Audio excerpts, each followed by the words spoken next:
Hello students, AS level chemistry, chapter is atomic structure, lecture number 14. In this lecture we are going to discuss some questions based on ionization energy, and these questions are particularly related to how to sketch ionization energy for different elements, for different periods of elements in the periodic table.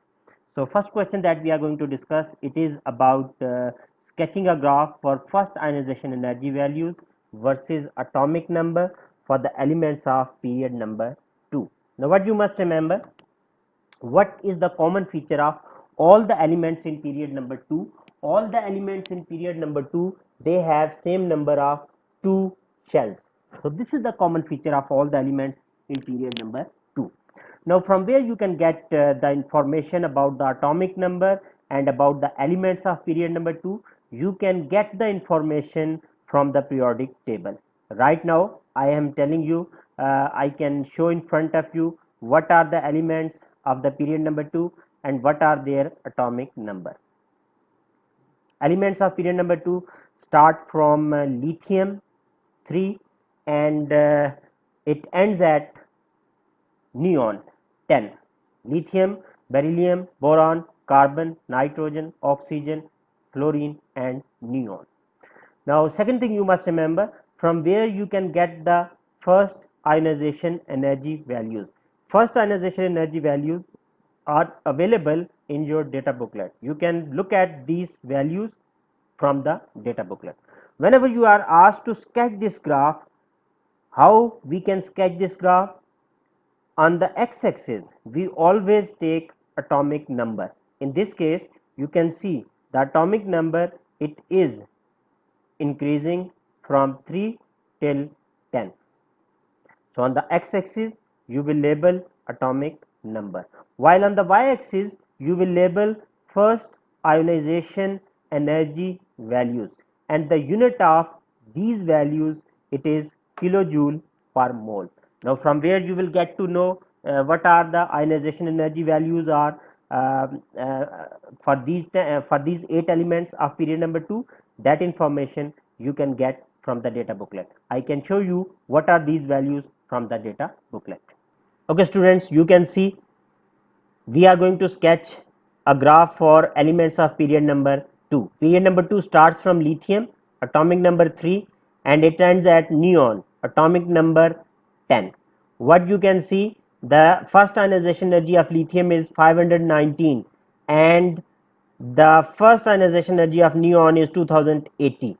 So generally what you can see, generally ionization energy is increasing, but if you look at the value of individual element from lithium to beryllium, you can see first ionization energy is increasing, but from beryllium to boron first ionization energy has decreased from 900 to 799.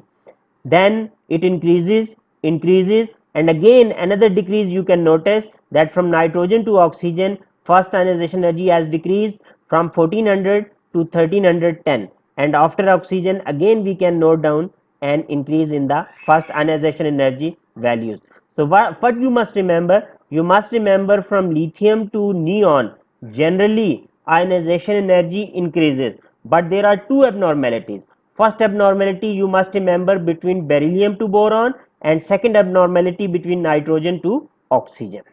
Okay students, now we have come to know what is the trend of ionization energy values. By looking at the data booklet, we have come to know that ionization energy values generally they increase from lithium to neon, but we have also come to know that there are two abnormalities, two anomalous behavior. First abnormality between beryllium to boron, and second abnormality between nitrogen and oxygen. Okay, now if we by keeping in our mind those ionization energy values that I have shown you, you can sketch the graph. Ionization energy of lithium, beryllium is having more, but ionization energy of boron is less. Ionization energy of carbon is more, nitrogen is even greater, and the ionization energy of oxygen is less than that of nitrogen. First ionization energy of fluorine is more than that of oxygen, and for neon it is even greater. Now if you just connect these points, you can get the shape of the graph for first ionization energy values versus atomic number for the elements of period number 2. You can label these elements like atomic number 3, it is lithium, then beryllium, boron, carbon, nitrogen, oxygen, fluorine and neon. Now generally, as I told you, generally you can see there is an increase in the ionization energy value. What simple reason you can remember why generally ionization energy values are increasing?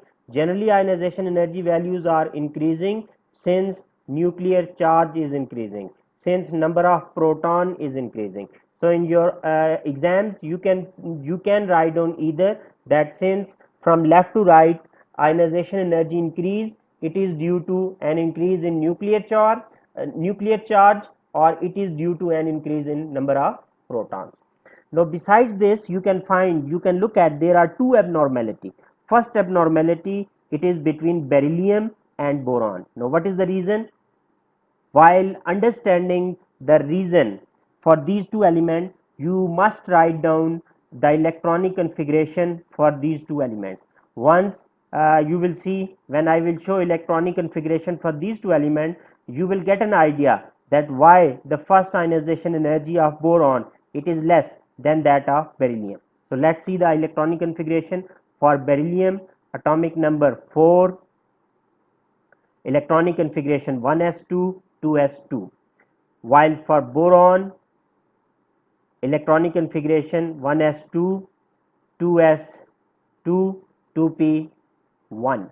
Now what you can see, beryllium it will lose its first electron from 2s, while boron it will lose its first electron from 2p. What you can see, 2p is at a greater distance from the nucleus compared to 2s. So it means 2p can lose electron easily compared to 2s. So you must remember the simple reason that why first ionization energy of boron is less than that of beryllium, because boron loses its electron from 2p, that is at a greater distance compared to 2s of the beryllium. Likewise, what is the reason behind the second abnormality? For understanding the reason behind the second abnormality between nitrogen and oxygen, again you will have to write down the electronic configuration, and from the electronic configuration you can understand the reason quite easily. For nitrogen, electronic configuration is 1s2 2s2 2p3, but for oxygen electronic configuration ends at 1s2 2s2 2p4. Now one thing you can notice, in both these elements nitrogen as well as oxygen, first electron is lost from 2p, but what is the problem? Nitrogen it has half filled stable subshell p, while oxygen has partially filled unstable subshell p. So for oxygen it is easy to lose electron because one of the p orbital of oxygen it has inter electronic repulsion due to spin spin pairing. So to write down an answer in your exams, simply you can say that nitrogen is having stable half filled p subshell, while oxygen is having unstable partially filled subshell p, and also there is spin spin repulsion because one of the p orbital of oxygen it is completely filled. So these are the reasons for these two abnormalities that you can remember. Now one more question based on this information, based on this graph, one more question that is exactly similar, that is exactly identical to period number 2. It is about the sketching of a graph for first ionization energy values versus atomic number for the elements of period number 3. So the same question can be asked in your exams either for period number 2 or period number 3. Why? Because what is the common feature of period number 2 and period number 3? Both of these periods they have equal number of 8 elements. The elements of period number 3 they are starting from sodium atomic number 11 and it ends at argon atomic number 18. So again there are 8 elements. So when you will look at the data booklet, you will also come to know that the trend of change in ionization energy values, it is exactly identical to the trend of ionization energy values of period number 2. Let's look at the data booklet. Okay, students. Now we are now you will have to sketch the graph for elements of period number 3. What you can see, period number 3 starts from sodium atomic number 11, and this period it ends at argon atomic number 18. 11 till 18, sodium to argon. If you look at the first ionization energy of sodium, it is 494 kilojoule per mole, and the first ionization energy of argon 1520. So again you can notice for the elements of period number 3, first ionization energy is increasing.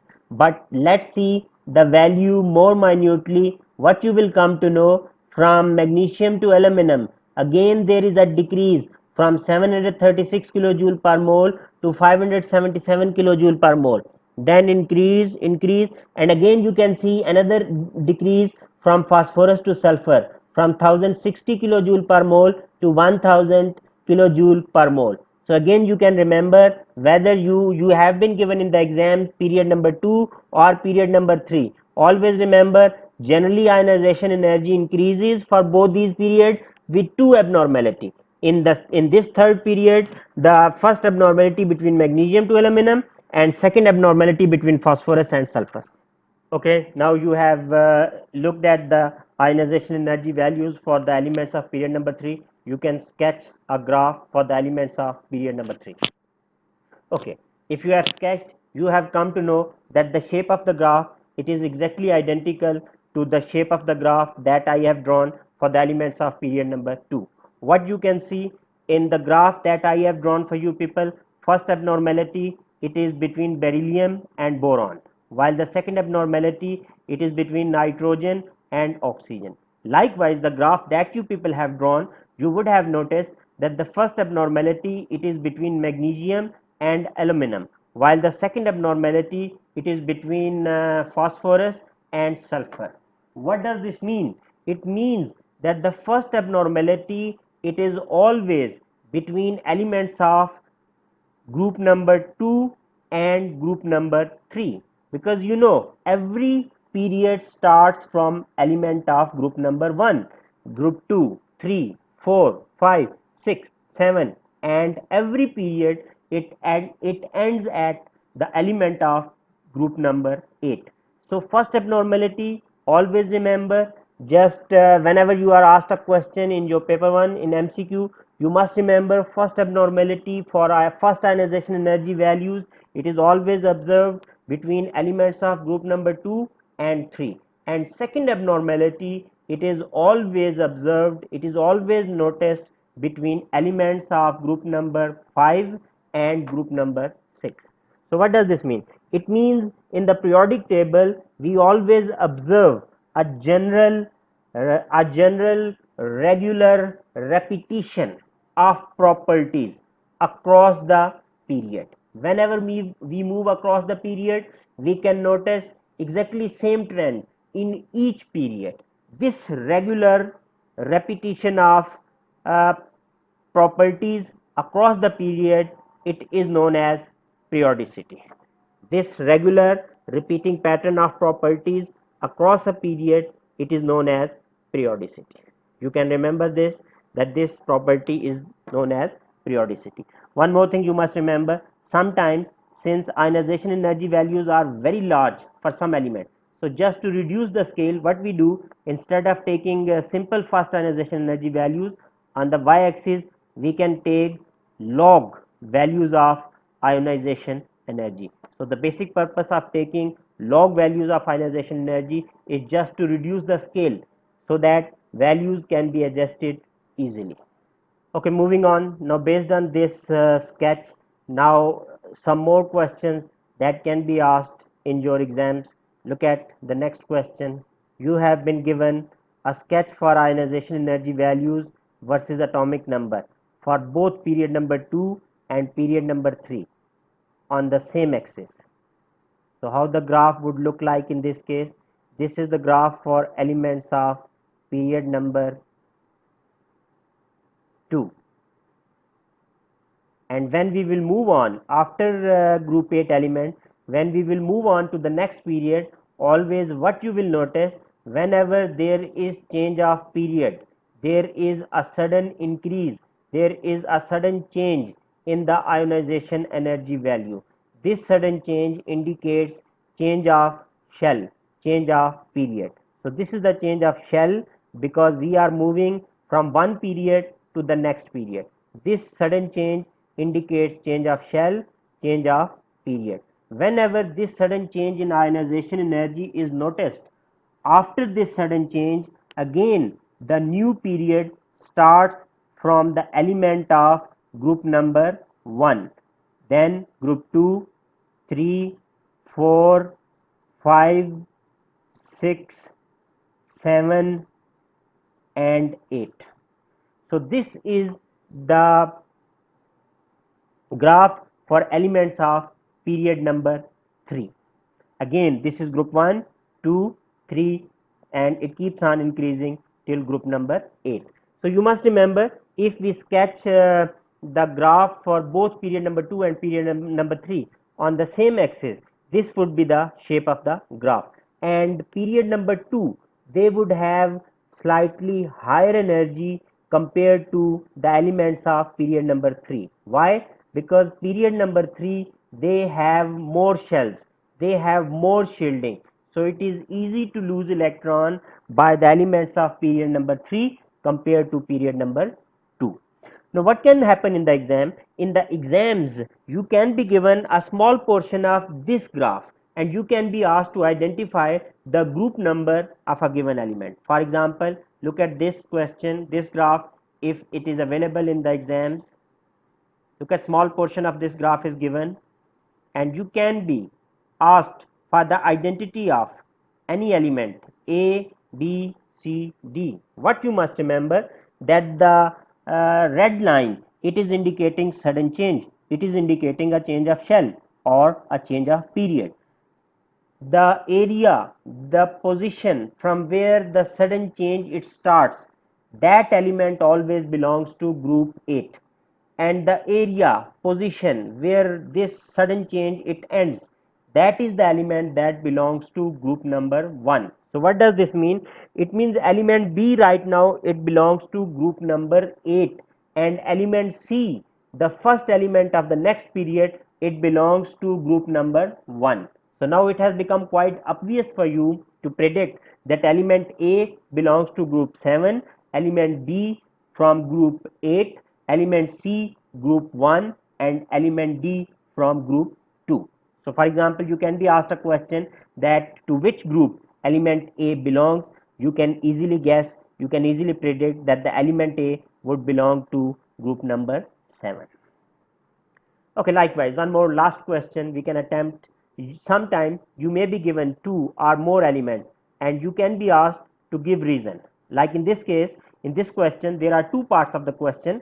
One part of the question, you will have to give one reason for why first ionization energy of sodium is less than that of magnesium, but second ionization energy of sodium is more than that of second ionization energy of magnesium. Now to answer this question, simply you must write down the electronic configuration for sodium and magnesium and it would become quite obvious why the first ionization energy of sodium is less but second ionization energy of sodium is greater than that of magnesium. Okay, I am showing you the electronic configuration of sodium and magnesium. Try to write down the answer, then I will tell you, you can check it.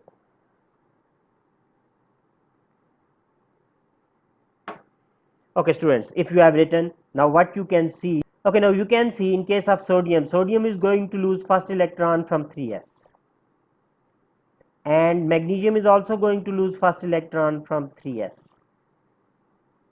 But what is the problem? Sodium and magnesium both belong to same period. So why the first ionization energy of sodium is less? Because sodium has lesser nuclear charge. Sodium has lesser number of protons. So the simple reason you can remember and you can write down that first ionization energy of sodium is less, since magnesium has greater nuclear charge. it has more number of protons. Moving on, when sodium it loses the second electron. Sodium will lose second electron from the inner shell, shell number 2, but magnesium will still lose its 7 electron from the same shell. So what does this mean? In case of sodium, there will be sudden increase in the ionization energy since there is change of shell, while in case of magnesium, the second electron is still removed from the same subshell, 3s. So this is the simple reason that you can remember that why first ionization energy of sodium it is less, because sodium has low nuclear charge, it has less number of protons, while second ionization energy of sodium is more since there is change of shell, so sudden change in ionization energy is observed. I hope you would have enjoyed this lecture. Thank you for watching. Bye.